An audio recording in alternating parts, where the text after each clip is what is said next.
You would have no idea of what you actually looked like without your bathroom mirror. Think about it. Am I right or am I wrong? The bottom line is you come to know yourself through reflection. If the people around you, especially when you were growing up, keep telling you, God, you're such an angry person, you come to see yourself as an angry person. If they tell you, God, you're beautiful, you come to see yourself as beautiful. If they tell you, you're so smart, you come to see yourself as smart. If they tell you, you're so difficult, you come to see yourself as difficult. If they're constantly focusing at you with a look like there's something seriously wrong with you, you feel defective. We see the way that people react to us as a reflection of who we really are. This is especially true when we're children. And the problem is, we don't question it. Instead, we swallow the mirror. We swallow that reflection completely, without wondering, is there anything wrong with the mirror itself? Is there any component to the mirror that could make it not be reflecting me accurately? Let's imagine that a child has a mother who actually doesn't want a child because she wants to live a life around what she wants to do and have no obligations. The mirror, which is the mother, will not be accurate. It will be tainted with, I don't want you. This mother will not be able to reflect to a child that he or she is important and valuable. The reflection the child will see in the mirror is that she or he is a burden and is not important, and it is an unwanted burden. Instead of questioning the mirror, he or she will swallow the mirror and will see himself or herself as someone who is a burden and unwanted and unimportant and not valuable. In order to ensure their survival, they will then adapt their behavior according to that self-image. For example, if they see themselves as intrinsically worthless, they may decide they cannot get connection for being who they really are, because no one would inherently want them in that way, given that they have no value. Therefore, they might instead get the connection they need from others through codependent strategies. So now you understand this concept of swallowing the mirror.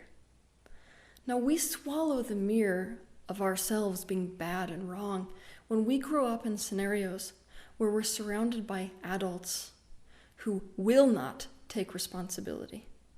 They do make us the problem.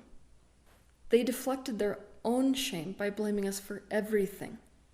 The mirror we swallowed held the reflection that we carried all the responsibility for anything negative. And as a result, we develop into adults who take everything personally. This means anytime somebody reacts negatively at all, we instantly think, oh my God, it's my fault, I'm the one to blame. Because we swallowed that mirror to begin with, which paints us as being the problem. Because of our childhood experience, we learned that it was personal. Just because the other person wouldn't actually take responsibility for the way they felt. They just learned it was easier to make us the wrong one and the bad one. So another way of putting this is, we were raised by people who could not own their own shame. Instead, they went and passed it straight to us because they couldn't deal with it. So we're the ones that hold that shame, swallow the shame, internalize the shame, and obviously, when any negative thing occurs, we go because it triggers the shame. For this reason, I need you to watch my videos titled The Number One Relationship Obstacle and How to Dissolve It, in which I explain the mechanics of shame deflection and projection, understanding the psychology of projecting. Responsibility is the opposite of victimhood. When you're in a state of victimhood, what's happening there is that you're basically saying you have no control, no sovereignty over your life, and everything's just happening to you. Responsibility is the opposite of that. It's not self-blame. What responsibility is it's gaining your power back. It's saying, you know what? I might actually have something to do with the way my life is turning out. I may be able to do something about it. This causes them to feel a sense of their own free will and to consciously choose. If you have responsibility, you're leading your own life. But what about toxic responsibility?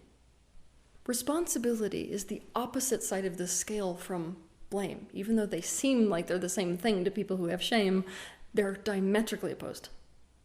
So, somebody who is in a state of self-blame is actually in a state of victimization. There's no empowerment in that. Somebody who's in responsibility is feeling their own free will. The reason that it takes some serious consciousness to recognize self-blame and responsibility as opposites is because both states recognize you as the center of the causation of something. For this reason, self-blame can disguise itself as responsibility, like a wolf wearing sheep's clothing. But one is self-hating and the other self-loving. One condemns the self, and the other saves the self. If you're taking responsibility, you're feeling empowered. If you are self-blaming, you're feeling bad about yourself and disempowered. But self-blame is in fact how we escape a feeling of genuine powerlessness to someone else. Sometimes, taking self-blame is the only form of empowerment that we can find. The most common way to understand this is to think about survivors of sexual abuse. And one of the hardest things to get people who have survived from sexual abuse to do is to give up their sensation that they somehow brought the abuse upon them. So let's just look at this. At 20 years old, you'll be trying to convince a woman that it wasn't her fault that daddy raped her when she was 4 years old. Now, the reason that she can't let go of that self-blame is because it was the only thing that separated her from complete victimization. If she can be raped by daddy, thinking to herself, I brought this upon me in some way, there is some sense of control, as opposed to complete nothingness when it comes to control, instead of being totally at the mercy of the world. To be responsible, in other words, to see your part in everything that is occurring in your life, is an awesome step, up until the point where you are using it to completely miss anyone else's responsibility, which, if you take things personally, trust me, this is what you are doing. When we believe down deep that we're bad, we automatically assume that any negative thing that happens is because of us. We take any negative reaction that someone says personally, and our deep visceral sense of shame is instantly triggered. And many people take advantage of this by either allowing you or forcing you to own that blame, whether or not something is actually a responsibility. They get to avoid their own shame by doing this. But taking everything personally leads to a painful life, and it reinforces shame, which leads to things like broken relationships, addiction, and even suicide. So what should you do in order to not take things so personally? Step 1, we have got to question the mirror. As I've explained already in this video, we swallow the mirror. We accept the reflection that we see through other people without ever considering that maybe there is a component going into the mirror itself that makes it not accurate when it comes to reflecting our actual image. Ask yourself, in a situation where you are taking something personally, is there something in them that could be distorting the reflection? For example, let's say that somebody's rude. Is there a possibility that something else in their life, maybe their relationship, is stressing them out so bad that they can't handle life right now?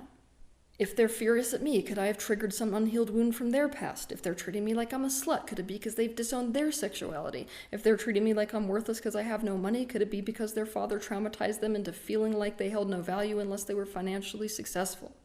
Some people are a master at avoiding their own sense of shame, and so this strategy that I just gave you, they do it naturally. They do it to avoid their own responsibility. They love to say, that had nothing to do with the fact that I was nasty towards them. It had everything to do with their past trauma. So we all know that that's a technique that people use, and it sucks when they do it. However, if you chronically take things personally, this is not what you do. You have to practice what they are doing, which is, let's actually see if there is something distorting the mirror.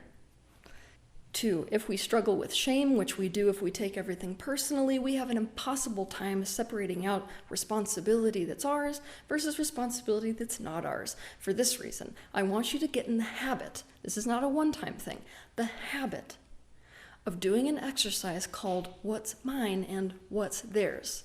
Alternatively, what's mine and what's not mine. To begin this exercise, take out a piece of paper. You want to write mine. And then below that, a significant amount of the way, theirs.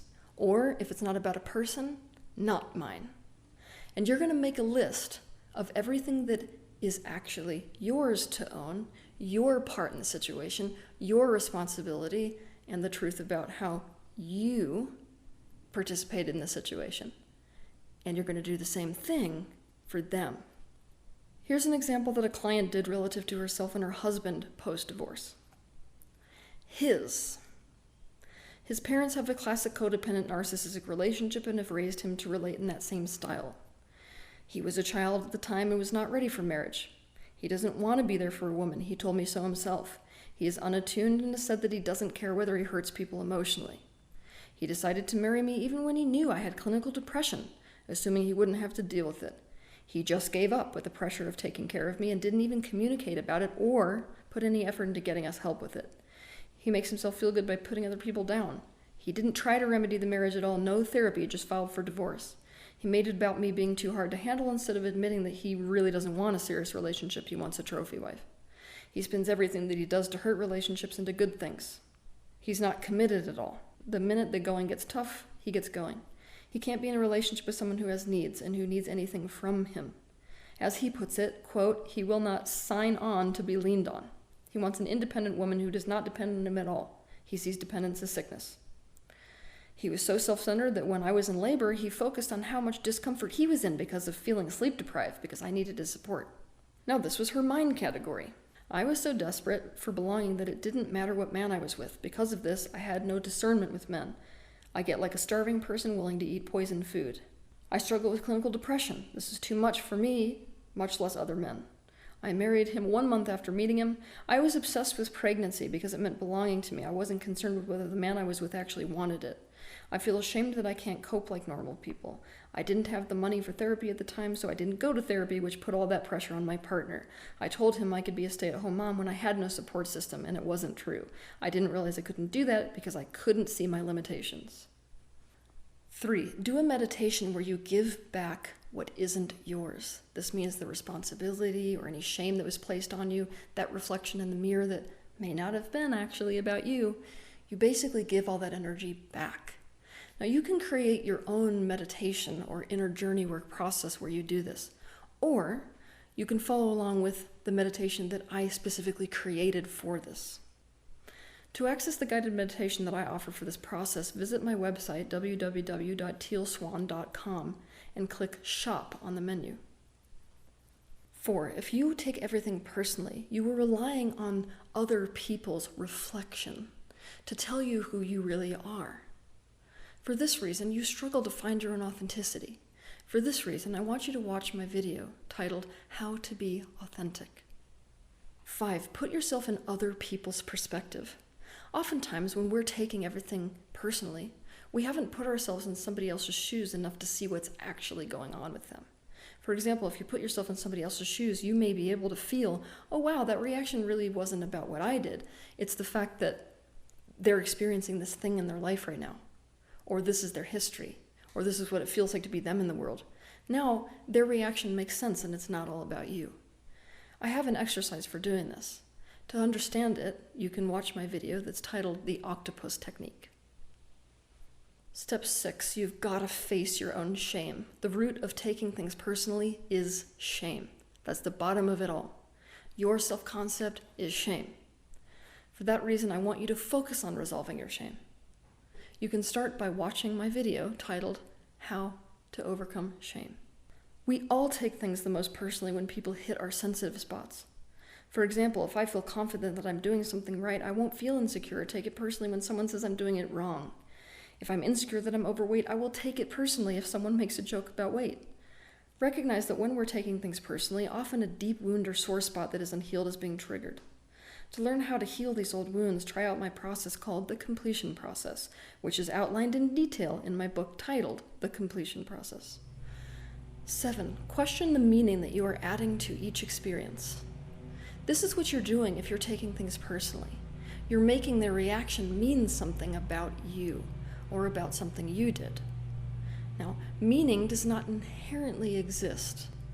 So what we have to notice is, you can either make something mean something that causes you pain, or make something mean something that doesn't cause you pain. We need to ask ourselves, what am I making this mean? And then question that meaning that we've assigned to the experience. For example, imagine that somebody ignores you when you try to get their attention. You could make it mean that they are currently absorbed in their own thoughts, or you could make it mean that you don't matter to them. You need to make sure that the meaning you've assigned to an experience is the actual meaning of the experience. And here's the thing, you can allow other people to clarify. Hopefully you aren't with a total ass that just puts it all on you, but most of the time you're not. So you can clarify whether your meaning is actually accurate to what they mean by doing or saying something. To understand more about how this works, watch my video titled Meaning, the Self-Destruct button. 8, it's time to recognize the egocentric worldview. There's nothing innately wrong about this. You experience your life through your perspective, and you're not changing perspectives that often, so what? You perceive that the entire world revolves in a 360-degree way around you. But guess what? Everyone else thinks the same thing. everyone thinks the world revolves around them. And this is part of why we take things so personally, because we assume everyone's thinking about us and everything is about us when it actually isn't. Most people are worried about themselves at the same time as you're worried about yourself. Most of the time, two people are both taking something personally. So you have to start to recognize this egocentric worldview that all people possess in order to understand that very little of what is actually happening has to do with you. A minuscule part of what people do is actually personal. So what we have to do is to throw up the mirror and the image that reflected, that everything negative is because of us. And as a result of throwing up that mirror, you will see yourself and also the world more clearly. Have a good week.